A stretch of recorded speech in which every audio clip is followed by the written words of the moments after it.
बिस्मिल्लाहिर्रहमानिर्रहीम। आज का जो हमारा टॉपिक है that is the inborn errors of metabolism of carbohydrate.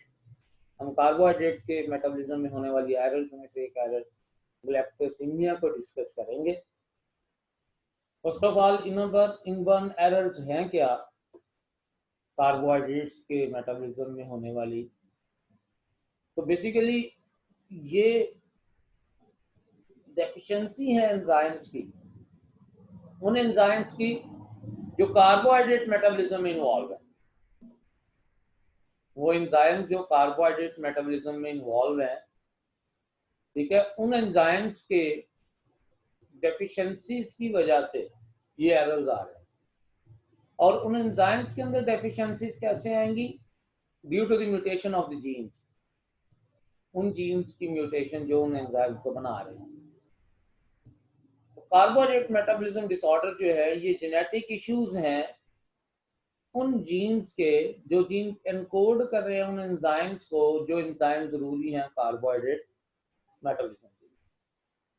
हम उसमें एक डिसऑर्डर के साथ एग्जांपल लेंगे। ग्लैक्टोसीमिया की एग्जांपल लेते हुए हम डिस्कस करेंगे कि ग्लैक्टोसीमिया कैसे कार्बोहाइड्रेट मेटाबॉलिज्म का डिसऑर्डर है।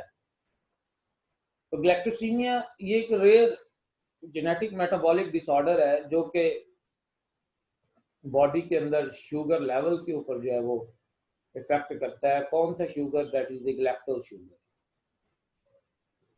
ठीक है, इसमें होता क्या है?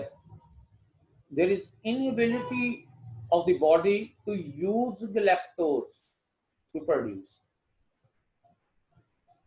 ठीक है, ये एक प्रॉब्लम है क्रोमोसोम नंबर 9 के ऊपर लगे हुए जीन की। जीन के अंदर म्यूटेशन आती हैं, प्रॉब्लम्स आती हैं, इश्यूज आते हैं, जिसकी वजह से ये डिसऑर्डर होता है। 3 इनबर्न एरर्स हैं ग्लैक्टोज मेटाबॉलिज्म से रिलेटेड। एक उसमें है galactose 1 phosphate uridyl transferase deficiency, एक उसमें है ग्लैक्टोकाइनेज डेफिशिएंसी, और एक उसमें है यूरिडीन डाइफॉस्फेट ग्लैक्टोज 4 एपिमरेज डेफिशिएंसी। जो हम यहाँ पर क्लासिक ग्लैक्टोसीमिया जो है वो डिस्कस करेंगे, that is the galactose 1 phosphate uridyl transferase deficiency. और ये जो ग्लैक्टोसीमिया है ये तकरीबन 30,000 से 60,000 पर्सन में से एक को होगी, इतनी रेयर है। इसकी कॉज क्या है? इसकी कॉज ये है कि बेसिकली एंजाइम की डेफिशिएंसी है। ये कौन से एंजाइम की? Enzyme galactose 1 phosphate uridyl transferase, ये इस एंजाइम की डेफिशिएंसी की वजह से।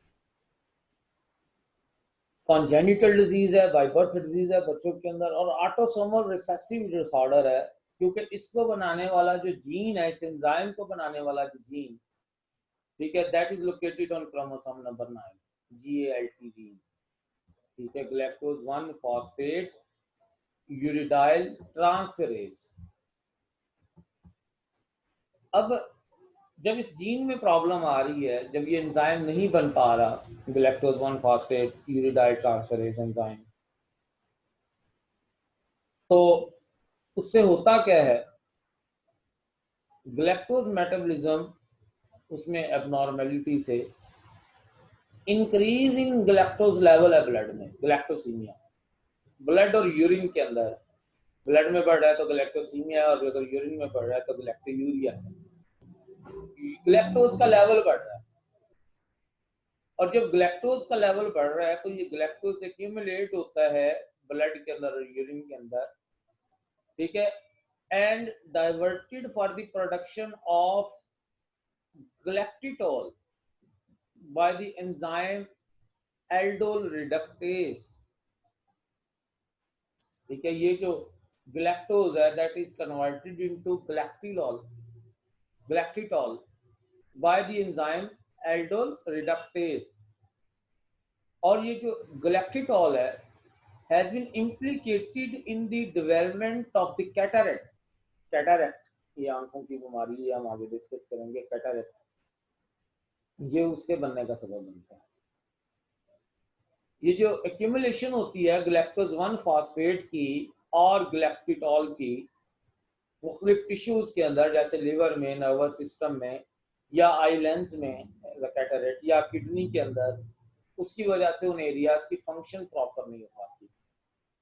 और जब एक्यूमुलेशन होती है गैलेक्टोज 1 फॉस्फेट की लिवर में, ठीक है, तो इसकी वजह से क्या होता है, depletion of the inorganic phosphate for the other metabolite functions, दूसरे जो मेटाबोलाइट्स हैं उनके लिए इनऑर्गेनिक फॉस्फेट की कमी हो जाती है।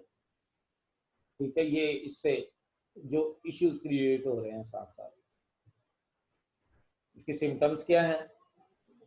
तो जो बच्चा है उसका वेट लॉस होगा, ठीक है, हिपैटोस्प्लीनोमेगाली, लिवर और स्प्लीन का साइज एनलार्ज होगा, जॉन्डिस, मेंटल रिटार्डेशन, और बड़े सीवियर केसेस के अंदर कैटरेक्ट, अमाइनो एसिड यूरिया और एल्बुमिनो यूरिया, यूरिन के अंदर अमाइनो एसिड्स और एल्ब्यूमिन आना शुरू हो जाएंगे। ठीक हो गया। अब इसका डायग्नोसिस कैसे है? सिंपल एक टेस्ट है, प्री नेटल टेस्टिंग है।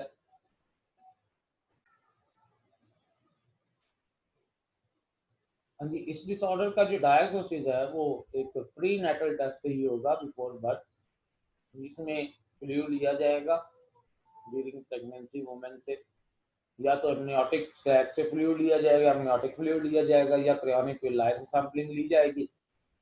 तो इन दोनों टेस्ट में किया क्या जाना है, वो लेवल चेक किया जाना है GALT एंजाइम का। और अगर आफ्टर बर्थ ले तो ब्लड सैंपलिंग से होगा, और ब्लड सैंपलिंग में भी एंजाइम के लेवल को चेक किया जाएगा। अगर ये एंजाइम का लेवल लो है तो डिसऑर्डर होने के चांसेस हैं, अगर एंजाइम का लेवल ठीक है, नॉर्मल है, तो फिर जो है वो इंडिविजुअल भी नॉर्मल है। अब इसका ट्रीटमेंट क्या है? तो इसका ट्रीटमेंट नहीं है, ठीक है, कोई ट्रीटमेंट इसका प्रॉपर नहीं है, लेकिन इंडिविजुअल क्योर हो जाता है with the maturation. Most of children जो है वो डेवलप कर लेते हैं and other enzyme capable to metabolising galactose, alternative enzyme उनमें बन जाता है। तो मेच्योरिटी के साथ साथ जो है वो गैलेक्टोज के मेटाबॉलिज्म को, गैलेक्टोज के लेवल को टॉलरेट किया जा सकता है। डाइटरी रिस्ट्रिक्शन होंगी, ऐसी खुराक से बचना चाहिए जिसमें गैलेक्टोज ज़्यादा है, जैसे मिल्क है, चीज़ है, लेग्यूम्स हैं, या फर्मेंटेड सोया फूड प्रोडक्ट्स हैं, या मीट और हाइड्रोलाइज प्रोटीन है। तो इनसे अवॉइड करना ही इसके जो है वो ट्रीटमेंट है। इससे रिलेटेड अगर कोई क्वेश्चन है आप मुझे व्हाट्सएप कर सकते हैं, या मुझे जो है वो मेल कर सकते हैं। अल्लाह हाफिज़।